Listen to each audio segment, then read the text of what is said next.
तो आज हम शॉर्ट में रिवीजन करते हैं दादा भाई नौरोजी। दादा भाई नौरोजी का जन्म 4 सितंबर 1825 ईस्वी में महाराष्ट्र के खड़क गांव में हुआ। इनके पिता का नाम पालनजी दोड़ी था, माता का नाम मणिकबाई था। उपाधियां: grand old man of India, mister Nehru majority, Bharat के ग्लेडस्टोन, अनऑफिशियल एसेंबलर ऑफ इंडिया। इनके अंग्रेजी अध्यापक ने इनको भारत की आशा की संज्ञा दी। 27 साल की उम्र में गणित और भौतिक शास्त्र के प्राध्यापक बन गए। किसी विद्यालय में प्राध्यापक बनने वाले पहले भारतीय थे। अंग्रेजों को भारतीय समस्याओं से अवगत कराने के लिए 1852 में बम्बई एसोसिएशन नामक बम्बई की पहली राजनीतिक संस्था स्थापित की। लंदन प्रवास के दौरान London Indian association of east India association की स्थापना की।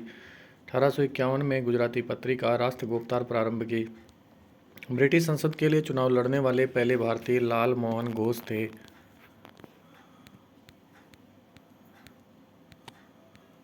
हालांकि वे चुनाव हार गए थे। 1885 ईस्वी में जनजागरण के लिए बम्बई में ज्ञान प्रचारक मंडली बनाई। दादा भाई नौरोजी के प्रमुख समाचार पत्र राष्ट्रगोप्तार गुजराती, सत्यवादी गुजराती, हिंदुस्तानी, एडवोकेट ऑफ इंडिया। धन के निष्कासन का सिद्धांत सर्वप्रथम दादा भाई नौरोजी ने अपने लेख इंग्लैंड ड्यूटीज टू इंडिया में दिया। यह पेपर 2 मई 1867 को लंदन में ईस्ट इंडिया एसोसिएशन की बैठक में पहली बार पढ़ा गया। कुछ अन्य लेख जिनमें धन निष्कासन के सिद्धांत के बारे में मिलता है: poverty and un British rule in India 1867, धन निष्कासन सिद्धांत की विशुद्ध व्याख्या की गई। The wanted and mills rule in India 1870, on the commerce of India 1871। दादा भाई नौरोजी ने कहा कि धन निष्कासन ही समस्त बुराइयों की जड़ और भारतीय निर्धनता का मुख्य कारण है। दादा भाई नौरोजी ने उत्तरदायित्व के पदों पर भारतीयों को नियुक्त न करने की नीति को नैतिक निकास की संज्ञा दी। 3 बार कांग्रेस के अध्यक्ष रहे: 1886 में, 1893, 1906। कांग्रेस के मंच से स्वराज की मांग करने वाले प्रथम व्यक्ति थे। 1906 में गोखले ने कहा, यदि मनुष्यों में कहीं देवता है तो वो है दादा भाई नौरोजी। 1851 में दादा भाई नौरोजी, आर के कामा नौरोजी फरदोंजी, SS बंगाली ने मिलकर रहनुमा मजासन सभा की स्थापना की।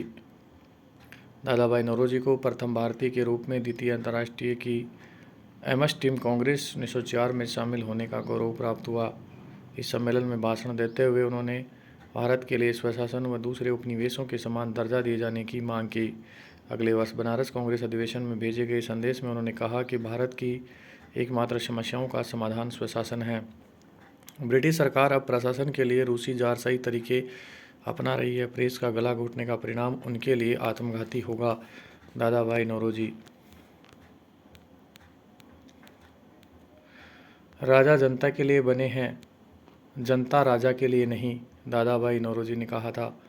उन्होंने भारत में सर्वप्रथम राष्ट्रीय आय का आकलन किया। 1906 के कलकत्ता कांग्रेस अधिवेशन के अध्यक्ष की हैसियत से पहली बार स्वराज को कांग्रेस का ध्येय बताया। गोखले द्वारा पढ़े गए उनके अध्यक्षीय भाषण का प्रारंभ इंग्लैंड के प्रधानमंत्री सर हेनरी कैंपबेल बैनरमैन के इस प्रसिद्ध वाक्य से किया, स्वराज्य किसी भी दशा में स्वशासन का स्थानापन्न नहीं हो सकता। फिरोज साहब मेहता का जन्म 4 अगस्त 1845 में बम्बई पारसी परिवार में, उनकी मृत्यु 5 नवंबर 1915 में बम्बई में हुई। ये वकालत पढ़ने लंदन गए तो वहाँ ईस्ट इंडिया एसोसिएशन के संपर्क में आकर राजनीतिज्ञ बन गए। ये बम्बई नगरपालिका के संविधान के निर्माता थे। 1872 के नगरपालिका अधिनियम की रूपरेखा बनाई। इनको बम्बई स्थानीय स्वशासन का जनक कहा जाता है। ये 1877 में आयुक्त बने। बम्बई नगरपालिका के अध्यक्ष भी रहे। 1885 में स्थापित बम्बई प्रेसिडेंसी एसोसिएशन के अध्यक्ष रहे।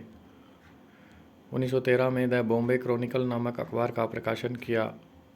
लाहौर से प्रकाशित होने वाले ट्रिब्यून समाचार पत्र ने उनके बारे में लिखा कि वह आवाज़ जो इतने दिन तक परिषद के कक्ष के बाहर गूंजती थी, निर्वाचन के खुले दरवाजे के अंदर प्रवेश पा चुकी है।